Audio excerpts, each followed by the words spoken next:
Welcome to Talent Agnostic, a weekly podcast where we bring together experts from across the tech market to discuss best practices on how to scale your startup. I'm Finbar Dalton, and today I'm joined by Jack Sims, founding partner of Negotia, a leading sales and revenue advisory business focused on helping founders and VCs build out best-in-class go-to-market strategies. So to get things started, Jack, could you give us a bit of an overview in terms of your background and sort of why you started Negotia? Yeah, absolutely. Thanks very much for having me on, Finbar. I really appreciate that. I suppose I'll start with Negotia and tell you sort of what then led to that being founded. So, yeah, as you said, Negotia is an advisory business founded on the principle of accelerating post-investment value creation, which is an industry term, really, essentially making sure that companies perform on the revenue side of things once money has been furrowed into the business. So the reason that started this up was because, like myself and the rest of the partners, we've been in sales for a long time. I've got over 15 years. The others have got 25, 30, 40 years, some of them. And we noticed that there was a real gap when we've been working for companies who have had investment put into it. I've worked for AI analytics companies, reg tech companies, some of the biggest software companies in the world. There doesn't really seem to be much in the way of kind of accountability to investors, or we certainly never actually discuss anything with investors or those that are actually backing the business. It all seems to be channeled through either finance or through CEO or through operations. So my background has always been in sales. I've come through pharmaceuticals. I've come through FX and money markets. One of the guys actually in the very old school days of standing around and shouting orders at dealers sat behind us on desks, which is now fully automated, so it doesn't exist anymore. And then into sort of more your traditional SaaS and sort of software selling, where a lot of these current investments, especially for VC and PE firms in the UK, I think the majority of investments are into SaaS and software, especially AI or Gen AI companies these days. So given that these are tech professionals on the whole who are building very good software suites and very, very capable, there's not really the sales professional that is there to then guide them once they get investment we're talking about sort of Series A, Series B style, moving forward and want to go from the smaller business and then actually grow the business into the mid to the large scale, and also be ready to be able to do that. So there was no help for myself, a lot of and my partners in this from this side of the industry. It'd always be we just need more salespeople, or in some cases we need less salespeople. We need those guys to do more work. And so Negotia was really founded out the fact that there is no revenue due diligence. There's no ability for a company like this just to call on a professional offering services to then build out that sales and the revenue aspect of the business. There are plenty of consultants, but there aren't, like we have, the really hands-on, as I said, sort of advisory that have done it thousands of times before, to be able to actually provide that I suppose the easiest way to do it is advisory. To be able to actually sort of help with them, not just after they've received funds, but also if somebody wants to get geared up, ready to be able to actually be attractive for investment as well, so we can help them with that. So there's a lot of things that Negotia can help with, but ultimately it's ensuring that there's a sales function which is able to perform based on the requirements from the investor. Sure. No, that makes a lot of sense. Obviously, there seems to be a lot more emphasis these days on sort of getting to revenue, getting to profitability, doing more with less, ensuring that there's a better sort of sales structure in place to help organizations obviously scale up, where perhaps before there was a lot more sort of capital available to take longer to get to maybe product market fit and things like that. So we've really seen that in the past. I think we could probably all point to it around about 2020, but there's been an enormous drop off in the risk profile of investors, and this is what we've been told by the guys that we're working with, is that there used to be 1 in 7, 1 in 8 would be a punt, effectively, a very well researched and and recognise punt, but now that's that kind of risk is not there. It can't just be 1 in 7, 1 in 8 will do well. There needs to be more structure around it. Due diligence is much higher at the moment. There's a lot more ability for leaders within these businesses to actually to grow and perform. So with that and with what we understand about the sales side of the business, it can't just be let's hope that the guys who are already there can have the best stab at it. Some of them do very well, absolutely, but it's looking at that repeatable and predictable structure that we look to then go and put in place. And it's sorely lacking from a lot of the companies, certainly that I've worked with and worked for. And so there's kind of that helping hand, and that close knit action plan that actually gets to understand the business. So again, it's not about just putting a blueprint in and going, we'll follow that. There are much bigger, much more expensive companies that can offer that service, and they do very well out of it. But I think we look to really understand, so what the business is trying to achieve, why they're trying to achieve it, what the purpose of the investment is there for, and help them actually put a plan in place to actually to achieve that, and certainly to be able to actually have that so that's repeatable. So when we're looking to engage with PE firms and VC firms, these guys are usually quite blind to the revenue side of the business, because they've paid for financial due diligence and legal due diligence, but there's always a bit of a blind spot there. And it's nothing to do with the expertise. It's more the fact that it's just never really been a concern. So the expertise is out there, and when we were trying to find some to be able to see what kind of model could work, we didn't find anything. So we're thinking we've put something together that's quite innovative, certainly something that's a bit more disruptive than traditional consulting. But that's kind of what the partnership is there to do, is to we challenge each other internally constantly to figure out what is it really that we're looking to provide and looking to do. So we're not just looking to kind of get a blueprint and then start just applying it to every single business. So hopefully that gives you a real sense of why we're doing it.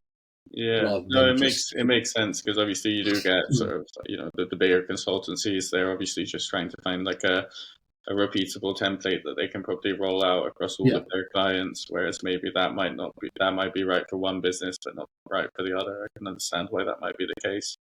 I guess you obviously mentioned sort of revenue due diligence, that kind of being the main purpose of the business, and the main goal being to create sort of like a repeatable sort of sales motion for organizations. Like, what would you say are some of those key components then when it comes to doing that due diligence? Like, what would be the key components of building maybe a repeatable sort of revenue and go-to-market strategy for early stage businesses? Yeah, so we've kind of put together we have put together a format for that, which again it's got to be quite agile, because a lot of these businesses have got there's some nuance there that we need to be able to address. But ultimately, we look at first and foremost looking at pipeline and forecast. So we've been told quite a few times, can't AI just do this? Well, it can, but the data needs to be correct. So we focus heavily on the data in the first instance, and really understand what he believes in funnel, what he believes in pipeline, and how are you forecasting it. So we look at forecast accuracy. There's, I suppose you would call it, it's been tried to be labeled a forecast audit, but it's not like that, because that comes across as a bit aggressive, I suppose, and not very complementary to what a business is trying to achieve. But essentially, we're looking to figure out, how they put a deal in, why they've put a deal in, understand how it then fits in with, are they even looking for the right customer profile? Are they looking to see, does it fit the GTM, where they're actually trying to play? And, from that point, then what's the cadence of activity that occurs to actually ensure that you're then moving this through pipeline. So we look at then the revenue generating activity. So what is a company doing towards every opportunity they have that is classed as revenue generating activity? What are the KPIs that they then associate with those as well? And we look to see, are they doing things just for the sake of it, or actually are they doing activity because it is actually moving this prospect along? When we get to larger, if they're looking at larger opportunities, and most of these guys are looking to get into the enterprise space, we then look at who you actually going after in terms of stakeholding. So we've got all these tools that allow us, and these are, we've got our own AI tools, which allow us to really understand if they've identified the correct stakeholders and the messaging that's going across, the proposals that are going across, the negotiations that are occurring. Are these things compelling, and are they strong enough to actually get these deals on better terms that's going to accelerate some post-investment value creation? So that's kind of a high-level view of what that is. And then alongside that, we then look at the, do they learn from their wins and do they learn from their losses? So if they are selling, why have people bought? Can they actually point to the exact document which shows us, the reasons why they are valuable to a customer, what the ROI modeling looks like off the back of that, and if it can be properly articulated to then move across into live opportunities and also live implementations as well. Now, we understand that getting a loss report is going to be very difficult, because once you lose an opportunity, the prospect doesn't really want to talk with you. But that's where we come in as a third party. We're independent, and we look to work with you to understand at what point this deal was lost. How do you then learn from that? And how do these actually have actionable implications to actual impact to what's happening sort of right now in your pipeline? And then for the implementation side of things, it's quite scary how many deals are actually lost, not just at implementation, but at renewal based on implementation. So if we want to understand, are you making this journey as easy as possible, as as valuable as possible? Are they still getting exactly what they were told from the beginning? And Sure. does the outcome also line with that as well? And then the third point mainly is then we look at sales team suitability. So are they scaled and skilled for what's coming next? If the answer to both those is no, then we don't provide training, but we do sales function development.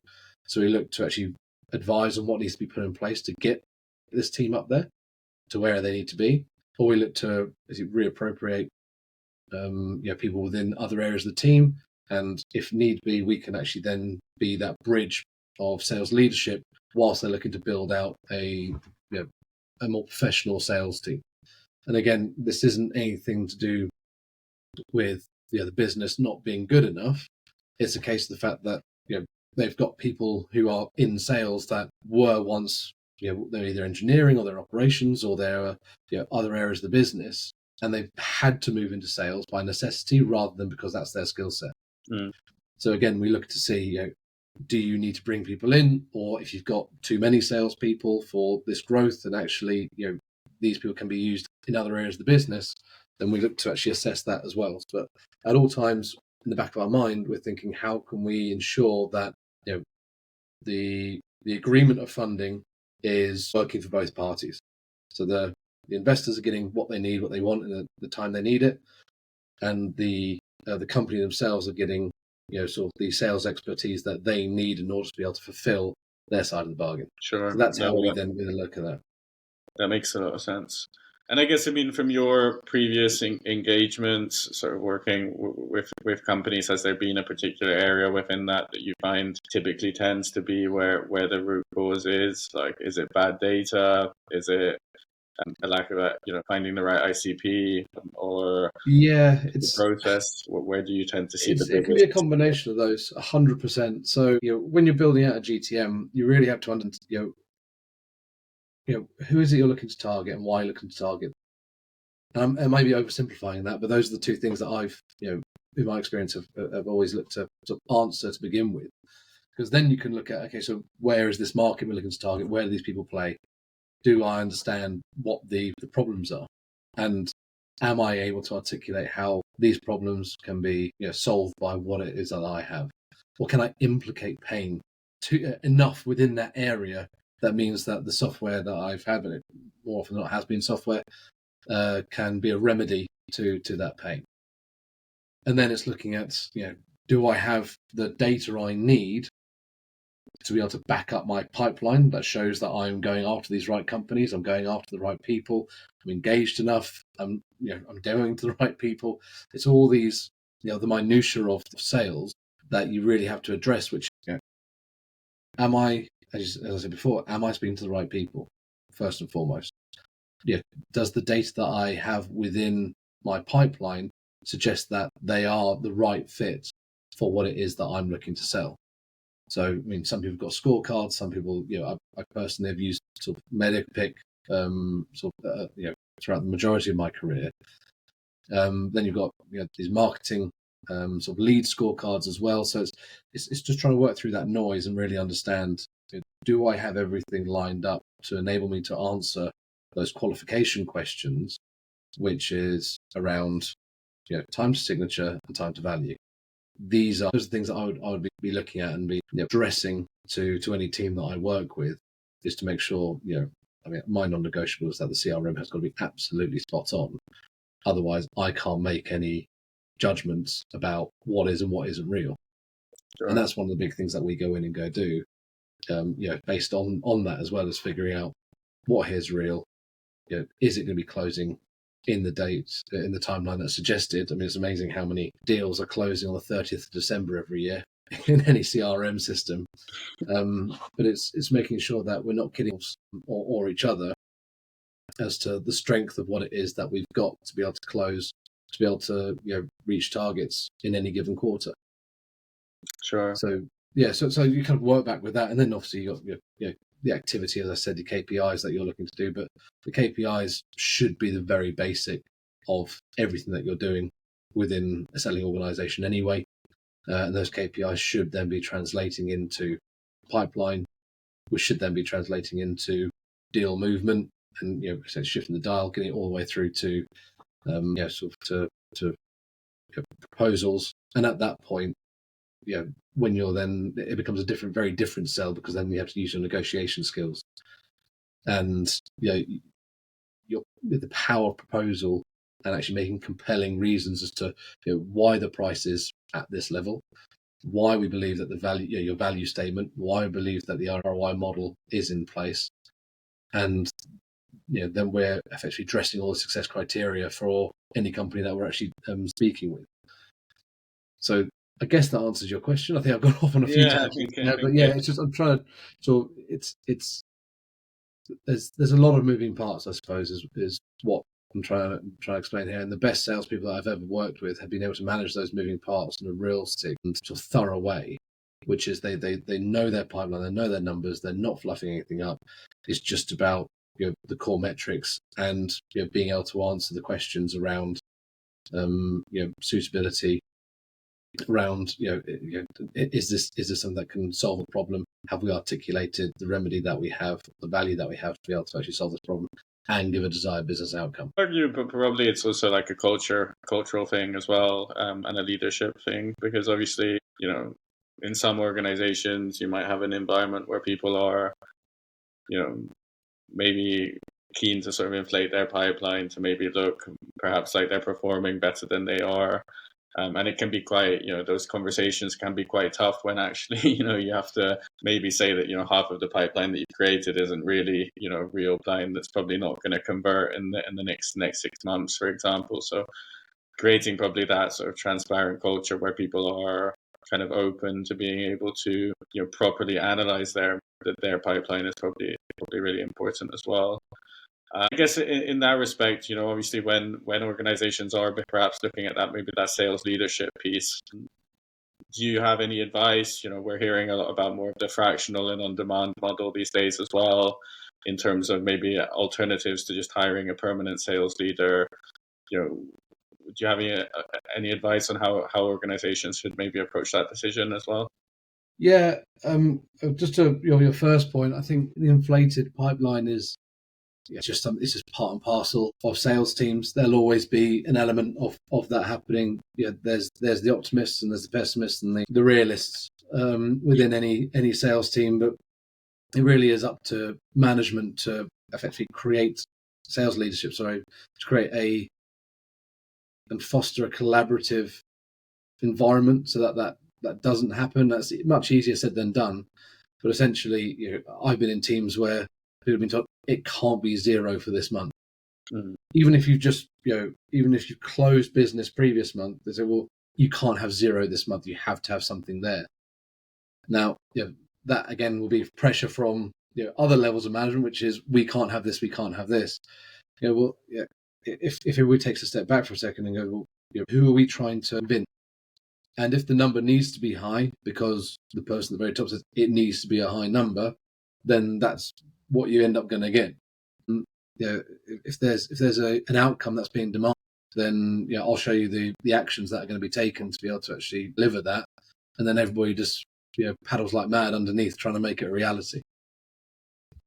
So there are many different reasons for inflated pipelines. Some of them are a bit more unethical than others, shall we say? Especially when it comes to to getting a company being ready to be sold or to be merged. So there's not really the silver bullet to answer that, because that comes down to the people rather than the process. And you can have with the best will in the world and all the processes in place.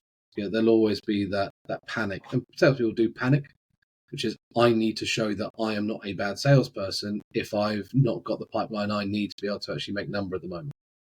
And likewise, a sales manager might go, I can't have my team not looking like they're going to be hitting number, because that would make me look like a bad manager. So there's all of that. But I'm a true believer in transparency and just being as brutally honest as possible, because then you can fix it there and then. And if if it turns out that you're just having a bit of bad luck and it's not your quarter, not your half year or your year, then so be it, and you have to deal with the consequences of that. But at least you're dealing with it rather than flapping around and trying to, because then you get no support and you get no help. Sure. If you're not standing up to that. But I suppose to answer your second bit, really, for the advice, not everybody's ready for a sales leader. In all honesty, when we speak with the growth companies that we engage, engage pretty often, they always quite often go, oh, we need a CRO or we need an SVP of sales, and we challenge that. What do you want your CRO to do? Because a CRO in one company is very different to a CRO in another. And same with the SVP of sales. So, what do you believe an SVP of sales is going to bring you, rather than just a sales leader in that sense? So we look to help. We look to help them define it. We look to help them really understand it. What do they need right now? Do they just need some very good salespeople, or do they need somebody to be at the top of the tree with 2 salespeople underneath them? And then, at that point, then a fractional or an interim might be the best thing for you, because there's no long-term commitment. You get them for the few days you need it. If you've got some good salespeople and they understand the process, they understand the ask, and they're bought into the goals and what they need to achieve and the accountabilities, then that could be, and often is, a pretty decent way until you've actually found the leader that you need. And it might be you need to bring in a few more people before that, or you might need somebody to be a player coach who comes in, so rather than just an out-and-out leader. So there's a number of different ways that fractional can help on that. Plus, if you need somebody to come in, it's a big risk to bring somebody in on what would probably be a bigger salary than you need right now. And you're then putting all your hope in that they're going to get it right. One of the things, and this is a shameless plug, but one of the things that Negotia does, and this is where we're different on that, is that you get interim from the company rather than just from a single person. So you've got, at the moment, there's 4 of us. So you get interim for all 4 of us. We deal with the admin, the handover, and everything else on our side. It's the same fee as you would do for fractional, for a single interim, but then you get multiple expertise, and we can bring people in for whatever it is you need. So if you need there to be more the sales development side of things, we've got a guy on our team who's been doing sales development and business and training and coaching and mentoring for over 30 years. That and that's what we thought would be more useful, is to bring a collective in rather than just one person. Because again, I don't see how that is different on the whole to just hiring a single person in terms of the output that you get in that short space of time. So it shouldn't be looking for an interim, or fractional for any longer than, say max around 6 months, or possibly even 9 at a push if you are looking to hire a CRO permanently. But we give people the breathing space to be able to make that decision rather than panicking. And so bring us in for a couple of days a week or a couple of days a month. We'll improve. We don't just keep the engine running, and a fractional or interim should never just keep the engine running. They should be there to improve and progress and then give a full handover. And that's where I think the value comes, rather than just bringing somebody in on a hope that they are going to give you everything that you need. And then you're stuck with, well, not stuck, I suppose the wrong word, but you haven't mitigated your risk appropriately, is what I would say. Sure. No, it makes sense, because I guess like for most businesses, there's probably going to be a specific challenge, whether it's maybe more around sort of prospecting and pipeline generation, or perhaps it might be around closing and or expanding accounts. And it's probably hard to find somebody who's amazing at each one of those skills. There's probably like maybe 10 different skill areas within that. So have absolutely. somebody who's a specialist, then I'd imagine it's probably a lot more effective. It's kind of like I don't know if you know like much about Henry Ford, but that was kind of his philosophy, that it's really hard to find somebody who's really good at everything, but if you break all of those tasks down into their individual component parts, then it becomes a lot easier to hire people. So it's quite hard to find a full 360 salesperson who can do prospecting, closing, account management, and everything like that. But marketing now as well as what's it's a lot easier just to find maybe a prospector and then a customer success manager, as opposed to having somebody covering all of those different activities. Yeah, and I suppose most people that go into these roles do want to make an impact as well, which we have to what we have to remember is that I'm not saying that there's a silver bullet here which solves all, but I just think that in the way things are at the moment, and by that I mean how people view risk and how it's paramount to be mitigating it as much as possible, given the lack of available funding and the lack of a want to be able to just spend as much as possible for the greatest return possible, which used to be a bit more common practice. So I think that there is a real good reason to want to be able to to actually look at your risk profile, have a look what it is that you've got in sales, which is sales is always a massive risk. Hiring anybody's a big risk, but I suppose it's different in sales, because if you're hiring somebody in accounts, you can probably guarantee that they are good at at accounting. They wouldn't become an accountant otherwise. Sure. If they're in engineering, they've probably done a degree. They can actually show they're working. And especially in like DevOps or anything like that, they know how to code. They know how to develop. It's very difficult, because there is no real qualification, to be able to trust that a salesperson or a sales leader can do exactly what you're expecting them to do, other than what they have been able to achieve at other companies. But that's not to say they can achieve the same with your company. So it's odd dichotomy we find ourselves in, given how much reliance there is on sales to actually go and bring funds in to the business and bring revenue into the business and really charge things forward. Sure. No, yeah, that makes a lot of sense. I mean, obviously, like sales is very like product dependent as well.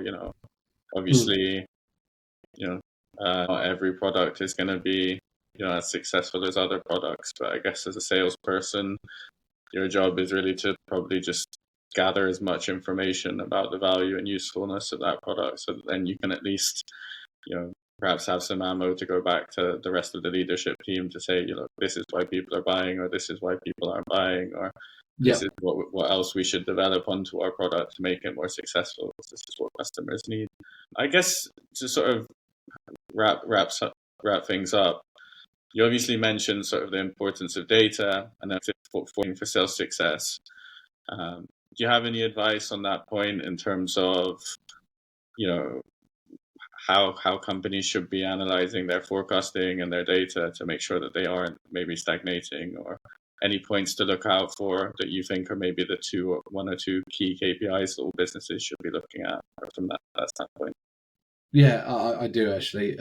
I think that for me, data is absolutely paramount. If you get your data right, I mean, everybody's going to be bringing in tools, AI tools. No matter what, if you think you don't need to use them, I don't think that's going to be an option for most people moving forward. So, if you get your data right, and I'm talking about your CRM data, is usually where everything is kept and stored. So, having all of your all the data, all the numbers, all the information, everything absolutely spot on within your CRM system about all the deals that you have.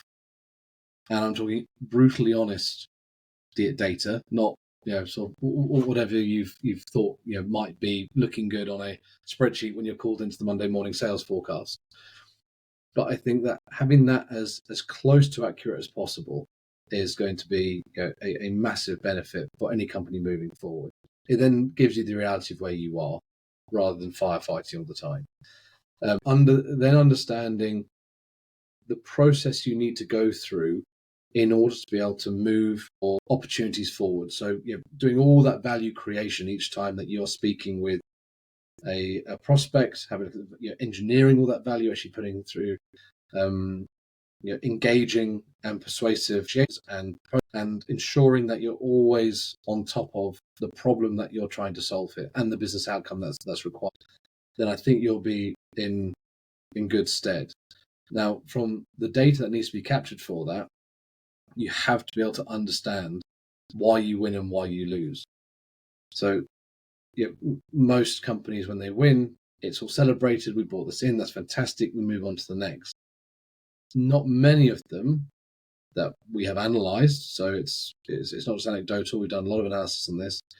Will actually be able to articulate, tell me the specific reasons why this company bought. What through the sales process did you document, which meant that this took, this then leapt from one, whatever measurement or forecast that the company has, it went from SQL through to demo, or went through to negotiations, to red lines, to all this kind of, show me the documentation from that, show me the data that supports all this. And then looking at, if we speak to your customers, will they also tell us that that's the exact reason they bought and the reason that they use you for? Quite often those two are misaligned. So then it's then bringing that all back, really understanding that learners. It's really bizarre because obviously the big adage is you learn more from your losses than from your wins, which is true to some extent, but it's only if you do as much analysis on your wins as you do your losses. So you have to be able to do the analysis on your wins. If you can, and we know it's really difficult, try to do as much analysis on your losses as well, and really get the honest answer out of your prospect, which is we might be circling around again in 3 years' time. We took. I'm not talking about you did a demo and you didn't hear from them. You got really far through, and you were up to the point where it was a decision that went for you or maybe one or two others.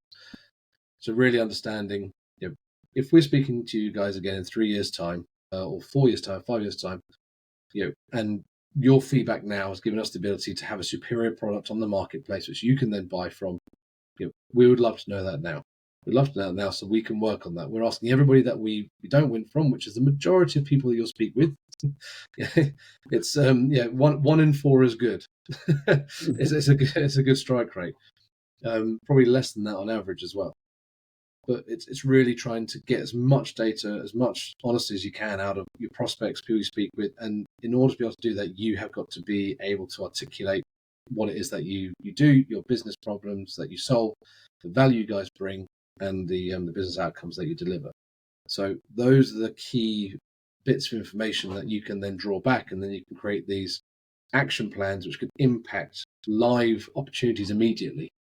So rather than wait till the end of the quarter or the end of the year to review all this, you should be doing it on a constant basis. And it's a lot of work, but this isn't easy. It's not supposed to be easy. This is, it's tough yards, but ultimately we get rewarded at the end of it. And that's the reason, why I've stayed in sales, because I've always wanted to have all my effort be paid off, appropriately. Sometimes it is, sometimes it isn't. But ultimately, if you're in sales and you're looking to grow a decent sales team, then these are the things that I believe that you should be focusing on, not just how pretty the pipeline looks and celebrating a win without doing any proper win analysis as well, and also ensure you got the right people in the right seats. That'd be the other big thing as well. That makes a lot of sense. So it's interesting, like doing as much analysis on your wins as your losses. I'd imagine probably companies are quick to celebrate their wins, but I wonder how much they maybe, I wonder how many probably do spend just as much time on both sides. Yeah. I remember in my last company, we had a thing called like the value prompter, which was kind of a framework that we would use to like analyze a win and a loss, which was always quite useful.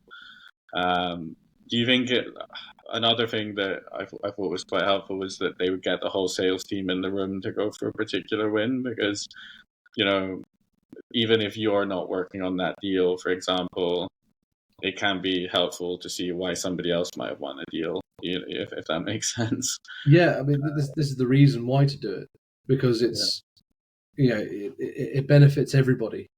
Selling is a team game. It's if you were just given a brochure of the product and told to sell, and you didn't have any interaction with anybody, I don't think you would do a particularly good job. Certainly not long term. I mean, you might have a few wins, but the removal of the lone wolf has been a real impact, I think, with a lot of these, especially smaller sales teams as well, because you can have very good salespeople who could be very disruptive because they don't share anything, they've got no interest in other people in the team. It used to be, I'm all for competitiveness within a team. I think you have to have that to raise your own game.